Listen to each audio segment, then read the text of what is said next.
మిత్రులారా, ధూర్జటి రచించిన శ్రీకాళహస్తీశ్వర శతకంలో నుంచి ఈ యొక్క అద్భుతమైన పద్యం వినండి.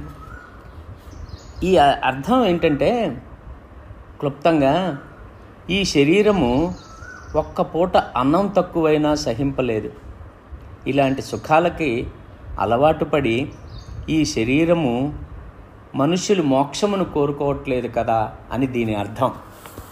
దీన్ని కవి అంత అద్భుతంగా చెప్పాడో ఒక్కసారి వినండి.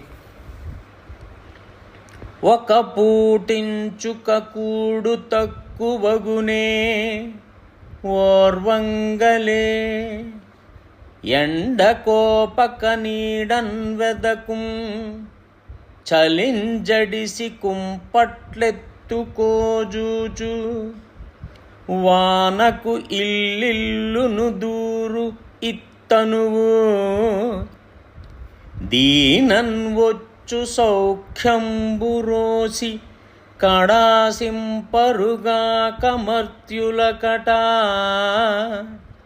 శ్రీకాళహస్తీశ్వర. అంటే, ఓ శ్రీకాళహస్తీశ్వర, ఈ శరీరము ఒక్క పూట అన్నము తక్కువైనను సహింపలేదు. ఎండకు తాళలేక నీడదరికి చేరును. చలికి భయపడి కుంపట్లు పెట్టుకొని వేడిని పొందును. వానకు తడవకుండా కనపడిన ఇంటిలో దూరును. అయ్యో, ఇటువంటి శరీరము వలన కలుగు సుఖమును అసహ్యించుకొని ఈ మనుష్యులు కోరుకొనట్లేదు కదా. ఈ మనుష్యులు మోక్షమును కోరుకొనట్లేదు కదా అని దీని అర్థం. సర్వే జనా సుఖినో భవంతు, శివానుగ్రహ ప్రాప్తిరస్తు, సమస్త సన్మంగళాని భవంతు.